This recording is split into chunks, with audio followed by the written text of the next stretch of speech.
What is going on, everybody, and welcome back to the channel. So today I'm going to be telling you how much I spent on doing the wide body conversion on my base model LS2 C6. So have a list right here.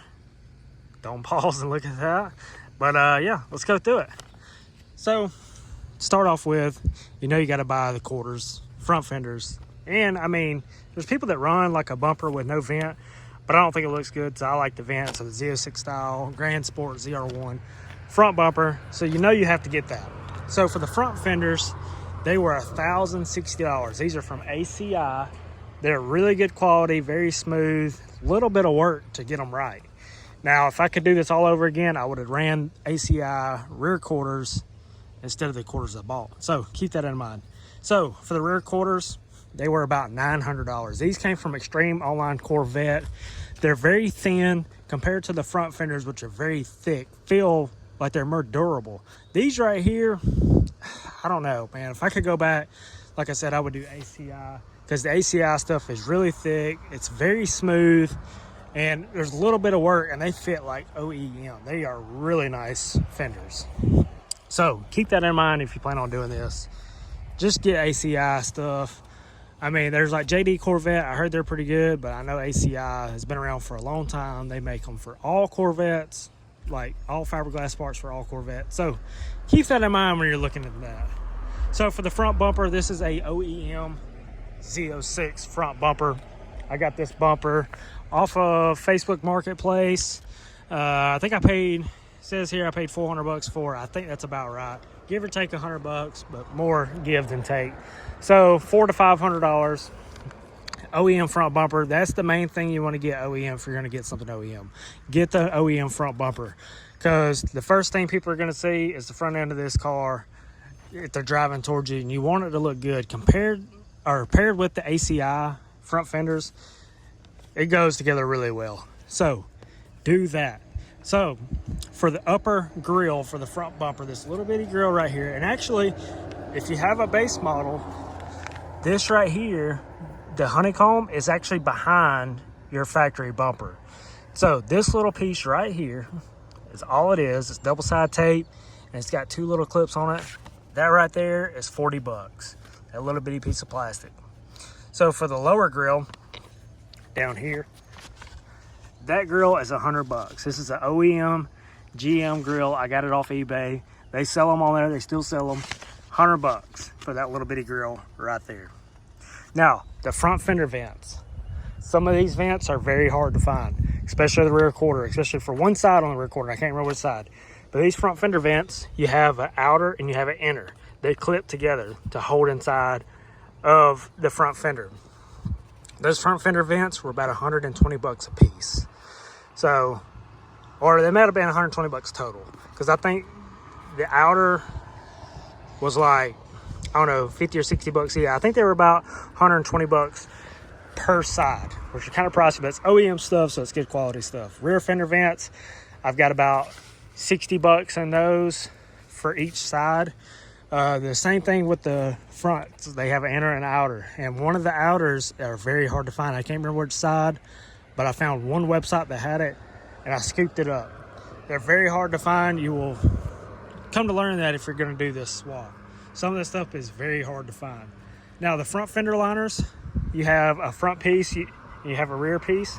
This rear piece right here, and this front piece right here. So for the front fender liners, they were about $350 for the fronts and the rears, and I think that's per side. That might have been, no, that might have been all of them. So for the rear fender, I actually got them from a local dealership. They were $150, and I believe that was for both of them. So $150. Then you have the rear fender. I can't even think, like the little mud flaps. Now the rear fender flaps were about $150 as well. Now the front lip. This is something, if you want your car to look really good, you need to get you a front lip. If you're spending this money, go ahead and get you a nice front lip. This is a front lip I got from Extreme Online Corvette. And the front lip is about $140. But it's a good looking lip. It makes the car look lower, because you take it off, your car looks like a four-wheel drive. That little bit of lip helps out a lot. Now for the rear spoiler, it's also an Extreme Online Corvette or Extreme Online store. Rear spoiler. So a lot of spoilers, they don't have this little piece right here. It's just kind of just like open, and I don't like that. So I like that little piece. It's extended ZR1 style spoiler. Also have a LED brake light, third brake light. Now for this rear spoiler, I spent about 250 bucks on this rear spoiler, but very good quality. It's held up very well, and it looks really good. I like that rear spoiler a lot. Now for the emblems, these are just some cheap emblems. So your factory emblems are actually have little dowels that stick in there. These are double side tape. You kind of got to get them close as you can, and the double side tape doesn't hold up very well. These emblems are about 30 bucks on eBay, and this one's already starting to kind of fade. So I'm gonna get some cool emblems. They make some like aluminum looking emblems that you can get custom and stuff. So I'm probably gonna get those next. They look really good. Now, for the front bumper, there's one thing I did not order till last minute because I didn't know I needed. There is a little splash guard that goes underneath right here, and it connects to the front bumper to the front fender liner. Now, I had no idea that I needed them to the last minute, but they were about 200 bucks. That was for both sides. So when I had this car painted, a lot of cars, especially C6s, this little hatch molding right here starts to separate away from the car. So I went ahead and got a new hatch molding because I painted the roof black. So that little hatch molding is about a $73 molding. All it is a piece of rubber with double side tape on one side, runs from right here to the other side. A little pricey. That's what I can say, a little pricey. Now, when you go wide body, you want to get some wheels.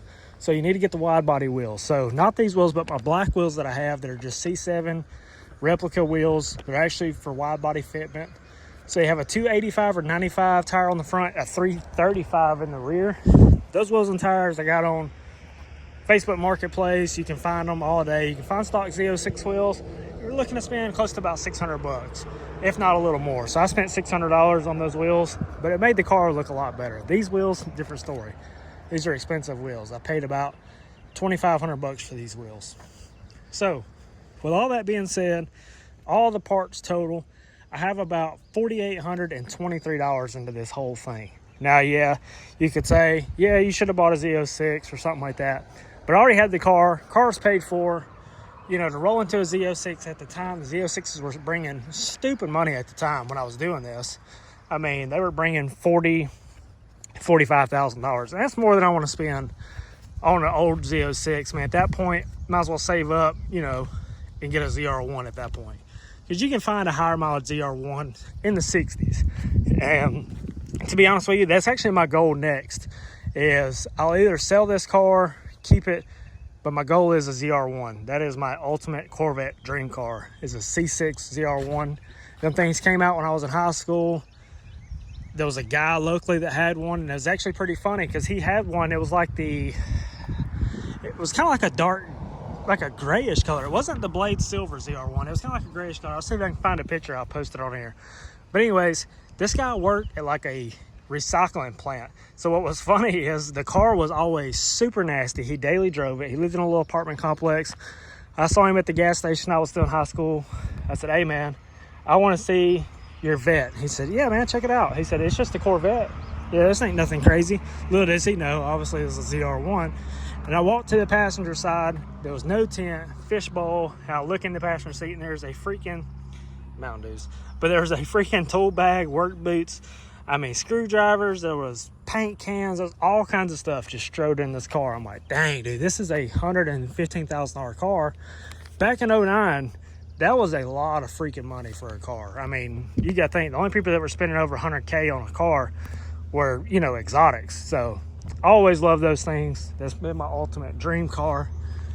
So I did get this car repainted. I got the hook up on paint. My brother works at a body shop. So I did pay some money, but I'm not going to disclose that because we're just kind of going to keep that under wraps. But anyways, I did get a little bit of a hookup. You know, I wouldn't be able to do this if it wasn't for that, or I would, but it would have costed me a lot more money. But anyways, guys, that's going to do it for this video. Please hit that like button, hit the subscribe button. Let me know what you want to see next. Still waiting on my radiator. Don't know when it's going to come in, but right now I got this one kind of patched up.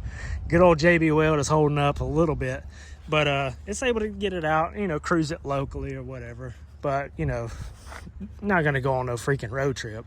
I want to take this car to Caffeine and Octane in Atlanta, but really need to get that radiator before I make a road trip like that. So anyways, guys, thanks for watching. Please hit that like button, hit the subscribe button. Let me know what you want to see next. And that'll do it for this video. Peace.